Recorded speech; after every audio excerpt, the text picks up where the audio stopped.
हमने lecture number 8 में what is consideration and rules of consideration देखा था। कंसिडरेशन का इंपॉर्टेंस कॉन्ट्रैक्ट में बहुत ज्यादा है। Without consideration no contract at all. हमने उसमें रूल में देखा था कंसिडरेशन प्रोमिसर की डिजायर से, यानी प्रोमिसर जैसे बोलेगा प्रोमिसी और other person can give, third party और stranger can give consideration but can not sue. बहुत इंपॉर्टेंट क्वेश्चन है, डिफरेंट वे से पूछा जाता है। First of all there is a privity of the contract. हमको मालूम है ए एंड बी दोनों कॉन्ट्रैक्ट की टर्म्स एंड कंडीशन अपने आप लॉ के अंदर रह करके डिसाइड कर सकते हैं।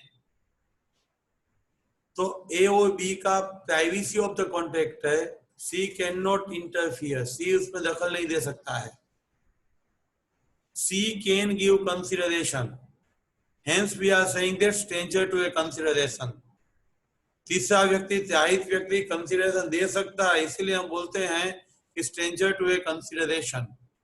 तीसरा व्यक्ति त्याहित व्यक्ति स्यू नहीं कर सकता है, सी ए और बी पे मुकदमा नहीं चला पाएगा।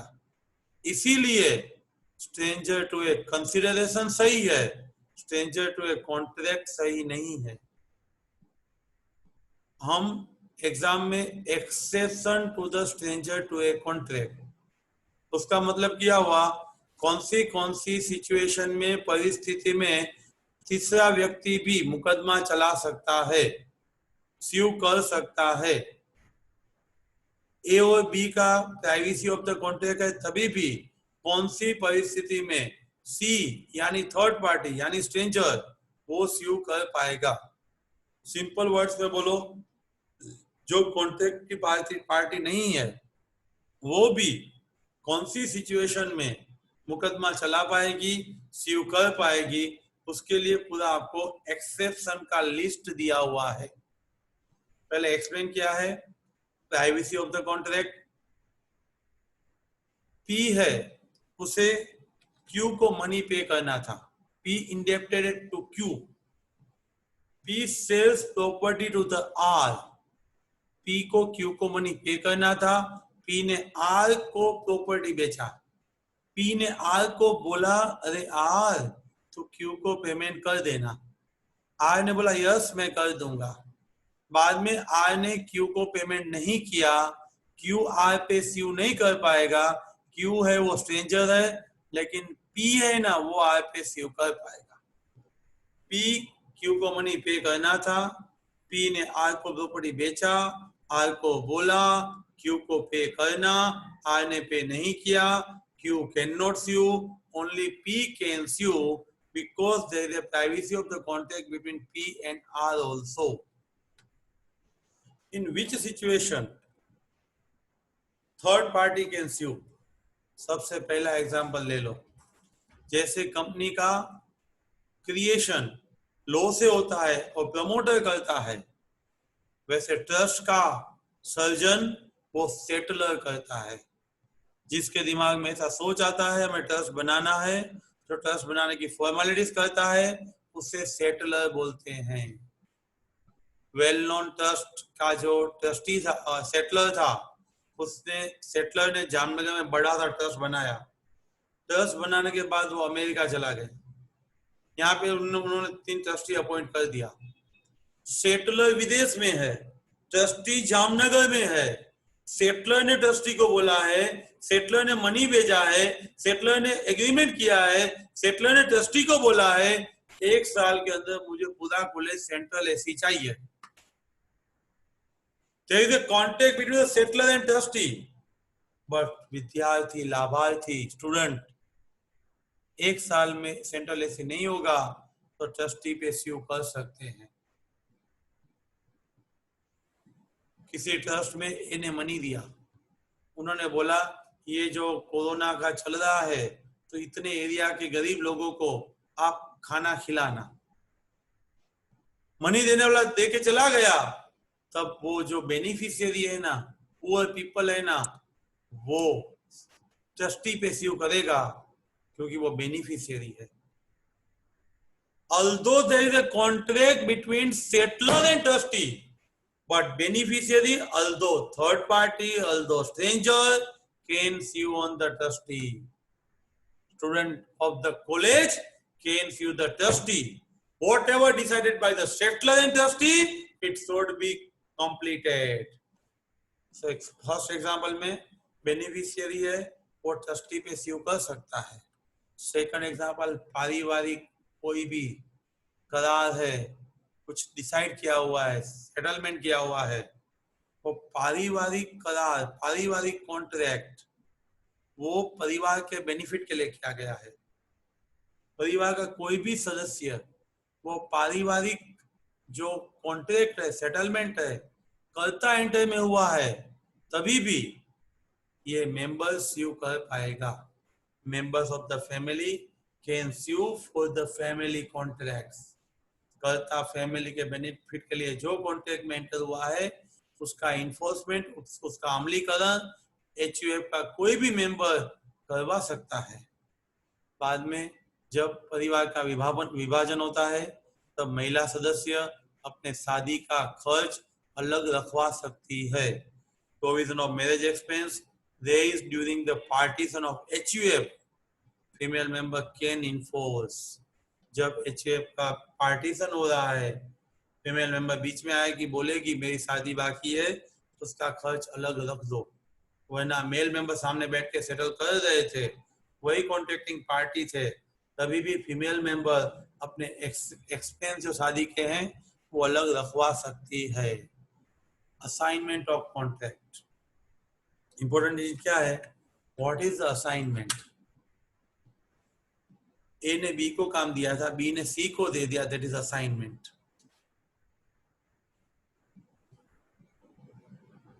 पोस्ट पेड मोबाइल कनेक्शन जब थे ना, तब कंपनी के पास कलेक्शन का टाइम नहीं था. वो किसी बंदे को ढूंढ के उसको कॉन्ट्रैक्ट दे देती थी, कलेक्शन करके आओ, 10% 20% तेरा. तो जो पावर कंपनी के पास है वो पावर असाइनमेंट करने के बाद जो कलेक्शन करने जा रहा है बंदा, उसके पास आ जाएगा. वो लीगल स्यू भी कर पाएगा, कानूनी कार्यवाही भी कर पाएगा. वैसे तो जो कलेक्शन में जा रहा है वो थर्ड पार्टी है, मगर यानी कि एक पर्सन ने जो कनेक्शन लिया था वो तो रिलायंस का लिया था, टाटा का लिया था, एयरटेल का लिया था, आइडिया का लिया था, वोडाफोन का लिया था. कनेक्शन तो कंपनी का था, उसने साइन करके फॉर्म भी उसी कंपनी का भरा था. तभी एक बंदा आया और हमें बोल रहा है कि बेटा पेमेंट बाकी है वो पे करो. हाँ मुझे करने पड़ेंगे. क्यों? क्योंकि रिलायंस ने, कम्युनिकेशन ने उस बंदे को पूरा कॉन्ट्रैक्ट असाइन कर दिया है. रिलायंस के पास जितना पावर है उतना ही पावर कलेक्टिंग एजेंसी के पास है. मुझे म्युनिसिपल कॉर्पोरेशन का ऑडिट का काम मिला था, मैंने दूसरे सीए को दिया. तो कॉर्पोरेशन ने जो जो मुझे राइट दिए थे, जो फैसिलिटी, लैपटॉप है, एसी चेंबर है, मेरी परमानेंट टाइमिंग है, सब फैसिलिटी मुझे कॉर्पोरेशन देने वाली थी. तो मुझे जो बेनिफिट मिलने वाला था वो मैं अब जिसको असाइन करूंगा उसी सीए को मिलेगा. नहीं मिलेगा तो मेरे बिहाफ वो सीए स्यू कर पाएगा. कोई भी postpaid connection of the mobile है और अदर कॉन्ट्रैक्ट है, मैंने किसी को हैंड ओवर किया है, असाइनमेंट किया है, उस लिख के कॉन्ट्रैक्ट किया है, तो नया बंदा जो है असाइनी है, उसके पास सब पावर आ जाएंगे. वो लीगल एक्शन भी ले पाएगा और कलेक्शन भी कर पाएगा. एल ने एम को 2000 रुपीज दिया, एम को बोला तू एन को पे कर देना. एम ने इमीडिएटली फोन डायल करके एन को बोला, एन तेरे मनी मेरे पास आ गए हैं, कल कलेक्ट कर लेना. एम ने ये बोला ना, इसीलिए एम फंसा. दूसरे दिन एम पे नहीं करेगा तो एन एम पे स्यू कर पाएगा. Although M is a third party for the N. Payment करना था एल को डायरेक्टली टू एन, लेकिन बीच में एम आया, लेकिन एम ने एन को बोला था, इसलिए एन वो जैसे एल पे स्यू करता था वैसे एम पे स्यू करेगा.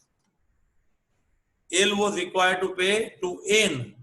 L has given to M. M acknowledge or inform to N, but fail to pay. N will sue on M. A ने B को मनी दिया, B ने C को बोला तेरे मनी मेरे पास है, कल दे दूंगा। बाद में B नहीं देगा तो C B पे स्यू करेगा। B ने नहीं बोला होता तो C A पे स्यू कर पाता, लेकिन B पे स्यू नहीं कर पाता। हम जिस कॉम्प्लेक्स में हैं उसकी लैंड का एनए करवाने के टाइम, नॉन एग्रीकल्चर करवाने के टाइम 32C का कुछ लिटिगेशन चल रहा था।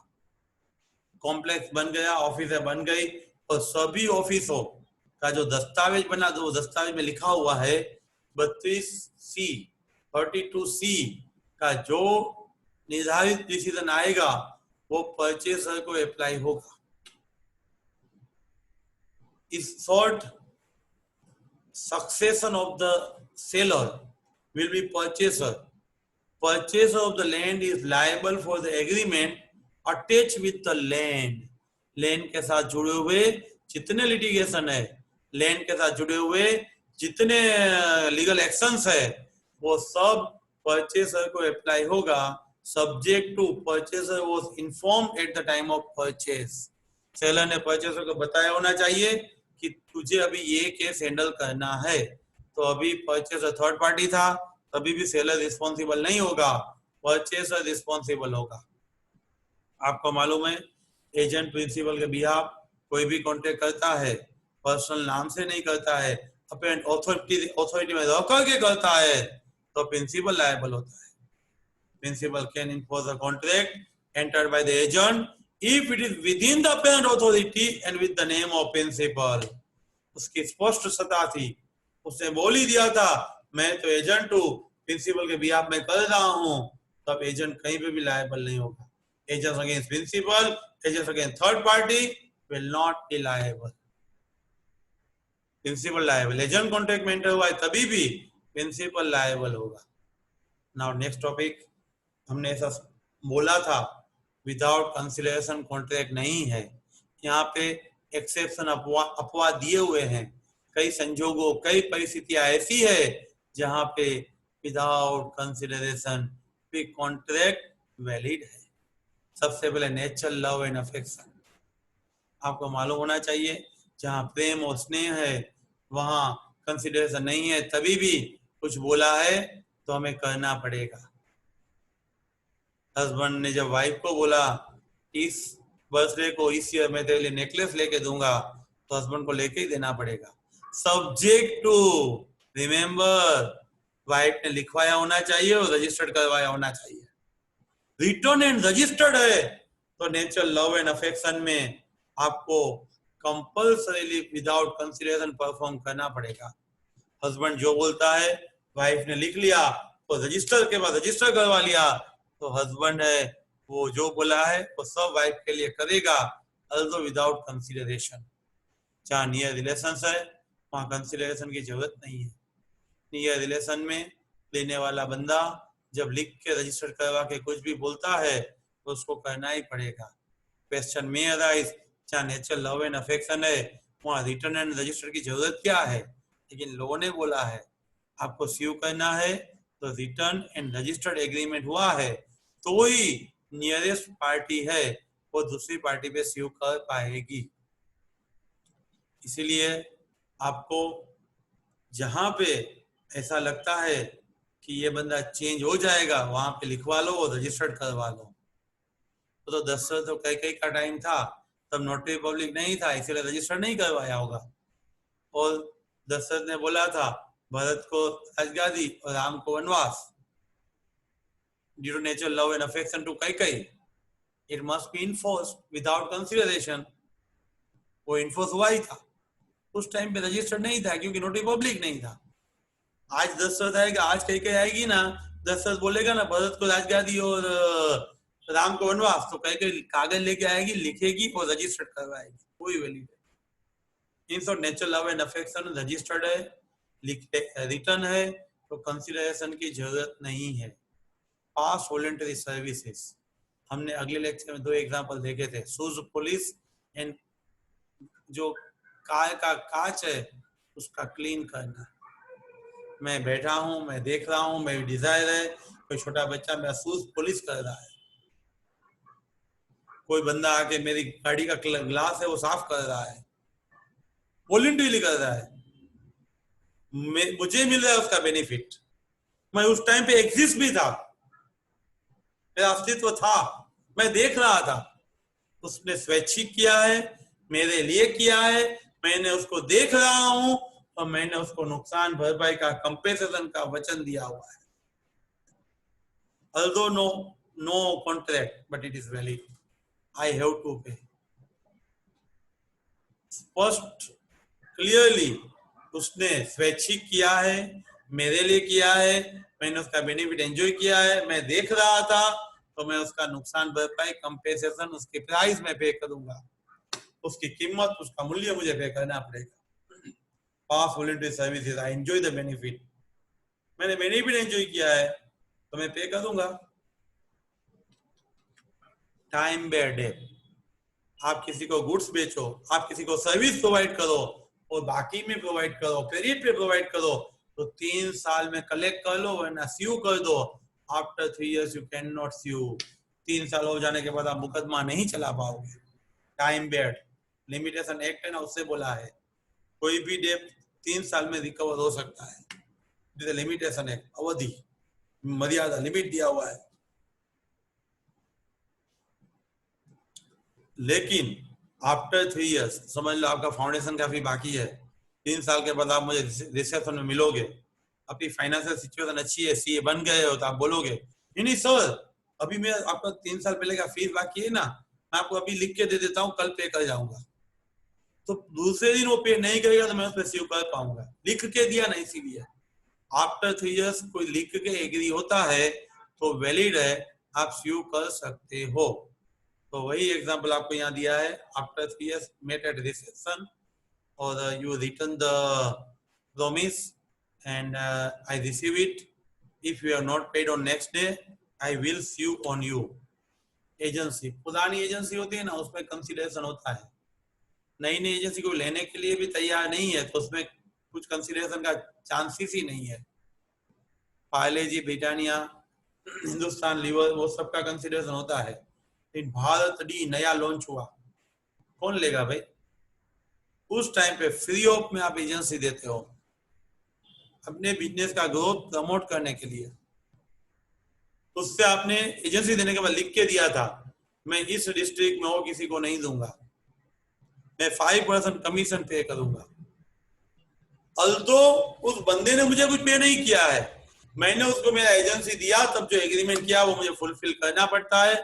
Although no consideration directly receive, मुझे कंसिडरेशन नहीं मिला है तो भी फुलफिल करना पड़ेगा।